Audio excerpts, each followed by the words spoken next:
नागपुर समझौते के अनुसार नागपुर में नागपुर विधानसभा का शीतकालीन सत्र आयोजित करने की परंपरा संसदीय लोकतंत्र में अद्वितीय है।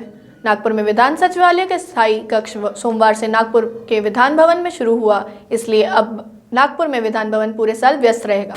विधान परिषद के सभापति रामराजे निम्बालकर, विधानसभा अध्यक्ष नाना पटोले, नरहरि जिरवाल, नागपुर के पालक मंत्री नितिन राउत, संसदीय कार्य मंत्री अनिल परब की उपस्थिति में उद्घाटन हुआ। इस नए कार्यालय में 2 deputy secretary, 2 secretary, 2 cell officer, 4 clerk typist, 4 चपरासी के कर्मचारी होंगे। दोनों सदनों के सदस्यों को भी सम्मेलन से पहले लक्ष्यवेधी प्रश्न दर्ज करने की सुविधा होगी तथा सामान्य नागरिकों के लिए भी अपने प्रश्न देने की सुविधा रहेगी। उद्घाटन महाराष्ट्र के मुख्यमंत्री उद्धव ठाकरे ने वीडियो कॉन्फ्रेंसिंग द्वारा किया। उन्होंने कहा कि टेक्नोलॉजी से दुनिया करीब आ रही है, पर इंसान एक दूसरे से दूर जा रहे हैं। जनहिताची कामं कशी केली जाऊ शकतात आणि कशी करावी त्याचे एक चांगले उदाहरण होतं। असो, अधिवेशन जरी आपण या वेळेला घेऊ शकलो नसलो तरी हे कार्यालय जे अनेक वर्ष त्याची मागणी होत होती, एक कार्यालय, त्या कार्यालयाचं आज आपण लोकार्पण करत आहोत। मला खात्री आहे की कोरोनाच्या या संकटामुळे, जसं आज मी मुंबईतून बोलतोय, तुम्ही सगळे नागपूरमध्ये आहात, आणखी जसं अनिलजी तुम्ही पण मुंबईत किंवा आपले उपमुख्यमंत्री सुद्धा कुठे, म्हणजे आम्ही या प्रणालीद्वारे आपण सगळेजण एकत्र आलेलो आहोत।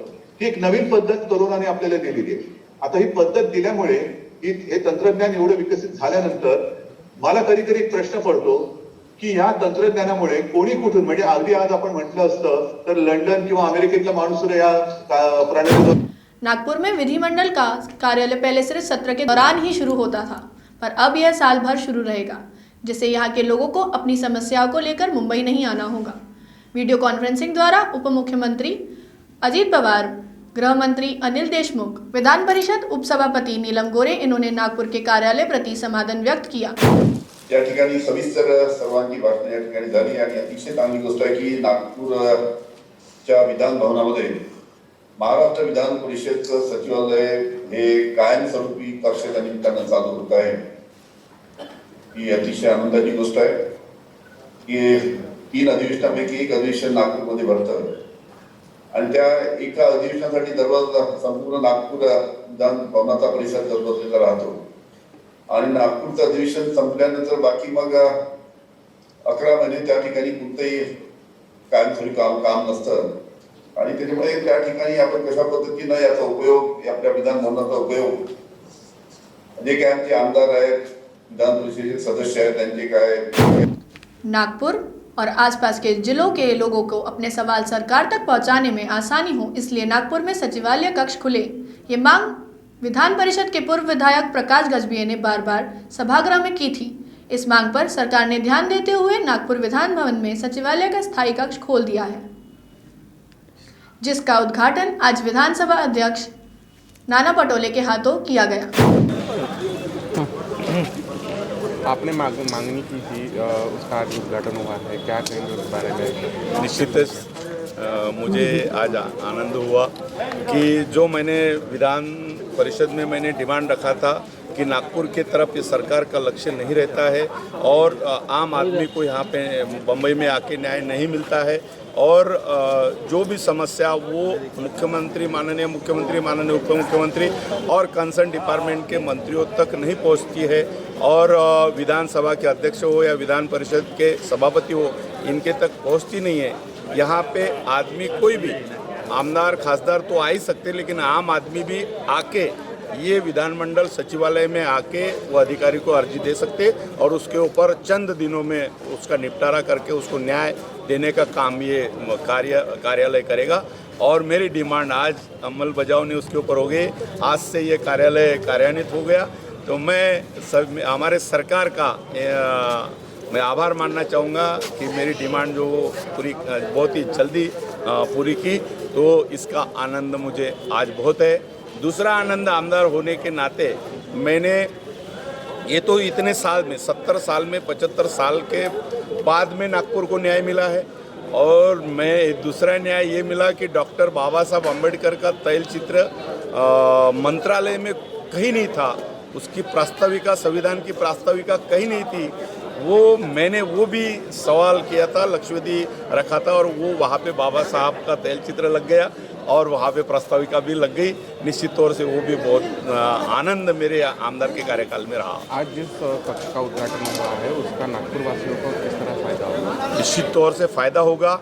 यहाँ विधायक और खासदार यहाँ तो आ ही सकते हैं, अपनी समस्या या अपने लक्षवेदी है उनकी तो सूचना है, उप सूचना है और वहाँ पे जो भी यानी इमरजेंट जो मैटर रहेगा वो यहाँ दे सकते हैं। उसके बावजूद आम जनता, कोई भी महिला, कोई भी आदमी यहाँ पे आके उसके ऊपर जो अन्याय होता है यहाँ पे अगर देंगे, तुरंत वहाँ पे सभापति, विधानसभा अध्यक्ष इनके ऊपर कार्रवाई करेंगे और कंसर्न मिनिस्टर को आदेश देंगे कि वो तुरंत ये इनको न्याय दो। ये उनको न्याय मिलेगा आम आदमी के लिए, ये खुशी की बात है।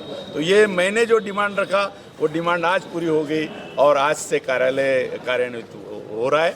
इसका आनंद पूरे विदर्भ वासियों को, विदर्भ को आज सही मायने में न्याय मिला। उपराजधानी, ये राजधानी तो नहीं बन सकी लेकिन एक कार्यालय तो यहाँ पे लग गया, इसका मुझे बहुत आनंद है। विधानसभा अध्यक्ष ने नए कार्यालय शुरू होने से आनंद व्यक्त किया। साथ ही में सामान्य जनता के लिए जल्द ही यहां ग्रंथालय का निर्माण किया जाएगा।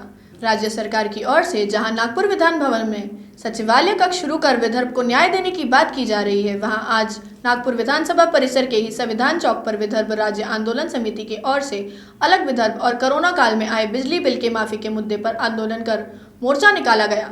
आंदोलनकर्ताओं का कहना है कि हर बार सरकार ने विदर्भवासियों को लुभावने वादे कर गुमराह करती है, जिसके विरोध में ये मोर्चा निकाला गया है।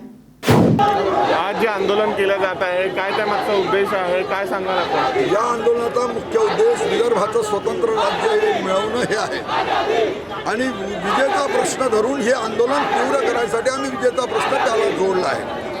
कारण लॉकडाऊनच्या काळात धंदा, उद्योग, उद्योग, व्यापार, कारोबार, टपरी, पंटेला सगळे बंद होते। त्यामुळे आमचं म्हणणं असं की उत्पन्न आलं नाही म्हणून वीज या काळातलं 3 महिन्याचं वीज बिल सरकारने माफ करावं। नंबर 2, आम्ही विजेच्या प्रश्नासाठी एक समिती नेमली होती।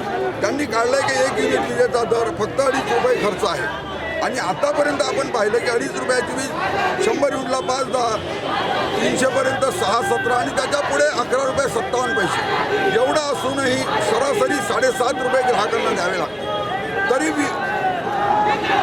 तसंच उद्योग आणि व्यवसायाला 11.5 रुपये 57 पैसे द्यावे लागतात। तरी वीज मंडळाचा घाटा 53,000 कोटी रुपये आहे। म्हणून आमचं म्हणणं असं आहे की विजेच्या कांग्रेस प्रदेश अध्यक्ष बालासाहेब थोराट के पद से इस्तीफा देने की संभावना के बाद विधानसभा अध्यक्ष नाना पटोले का नाम प्रदेश अध्यक्ष के लिए आज आ रहा है। इस पर नाना पटोले इन्होंने खुलासा किया कि पार्टी हाईकमांड जो भी जिम्मेदारी देगी वो करने को तैयार है। अंतिम फैसला पार्टी हाईकमांड का होगा। आज आपण या ऐतिहासिक सणामध्ये सगळेजण उपस्थित होतात आणि या क्षणाची मागणी विदर्भाच्या जनतेची अनेक वर्षाची होती। आज या मागणीला आपण तिला पूर्णत्वास नेलेलं आहे।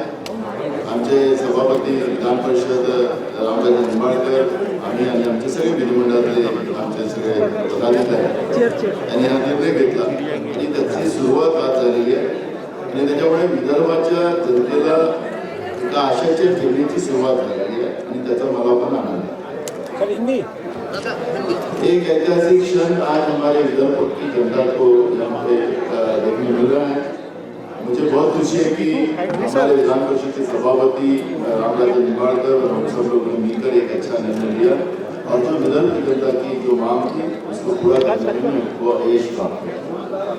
सर सुटत नाही आहे, शेतकऱ्यांसाठी आंदोलन होतं, त्याच्यात काय म्हणा? ये हा विषय जो आहे शेतकऱ्यांचा, सरकारने या सगळ्या विषयावर गांभीर्याने लक्ष घालावं असं सूचना मी आताच सर काँग्रेस इथला विषय नाही पण एक तुमच्याकडे प्रदेशाध्यक्षपदाची जबाबदारी दिली जाणार याची चर्चा आहे, त्याबद्दल काय? आपण पाहिलं असेल की जेव्हा हे सरकार आलं आणि या सरकारमध्ये मला विधानसभेच्या अध्यक्षाची जबाबदारी माझ्या पक्षाने हायकमांड आमचे राहुल गांधीजी आणि सोनिया गांधीजी मला दिली, तर या पदाचा जो उपयोग जो आहे हा राज्य राज्याच्या जनतेसाठी व्हावं आणि पर्यायाने काँग्रेस पक्षासाठी व्हावं अशी अपेक्षा हायकमांडने केली आणि मला थोड्याच दिवसात मुश्किलला 2-3 अधिवेशन मला मिळाले, म्हणजे 2च आठवड्याचं अधिवेशन मिळालं आणि या अधिवेशनामध्ये मी ज्या पद्धतीने कामकाज केलं त्याचं मीडियाने सुद्धा विधानसभेच्या अध्यक्षाची नोंद घेणं 1 वर्षाची पूर्तता झाल्यानंतर ते माझ्यासाठी गौरवास्पद आहे. जे जबाबदारी पक्ष मला देते आहे त्याला चांगल्या पद्धतीने करायची ही भूमिका आमची आहे. मला नागपूरला एक अधिवेशन होणं अपेक्षित आहे, मागचं होऊ शकलं नाहीये, यावर्षी काय? आपल्याला लक्षात असेल की जे 2 दिवसाचं अधिवेशन आपल्या मुंबईत घेतलं गेलं होतं त्याच्यामध्ये ती कामकाज समितीमध्ये निर्णय जो झालेला आहे की पुढच्या अधिवेशनामध्ये जेव्हा बजेट अधिवेशन येईल त्यावेळेस समजा कोरोनाची परिस्थिती चांगली राहील तर सरकारच्या वतीने सांगण्यात आलेलं आहे की अधिवेशन नागपूरला घेण्यात येईल. राणा भाई, हिंदी में बताइए, ये एमपीसीसी के प्रेसिडेंट के रूप में आपके नाम की बड़ी चर्चा हो रही है, बड़ा बात चल रहा है, क्या कहेंगे? आपको पता होगा कि जब महाराष्ट्र में महागठबंधन की सरकार जब बनी तब मेरे हाईकमांड गांधी जी और सोनिया गांधी जी ने जब मुझे इस विधानसभा के अध्यक्ष पद की जवाबदारी दी तो ये पद जो होता है ये जनता के लिए होता है। इस पद को मैंने उसी तरह काम किया और आपने देखा होगा कि आप खुद मीडिया में 1 साल के मेरे कामकाज का भी आप लोगों ने, जैसे सरकार का 1 साल पूरा होता वैसा विधानसभा का अध्यक्ष का 1 साल पूरा हुआ, उसकी नोंद आप लोगों ने ली। यही मेरे लिए गौरव की बात है। जो भी पार्टी मुझे जवाबदारी देती है उसका जनता के हित में काम करना ये मेरा ध्येय है और मैं करूँगा।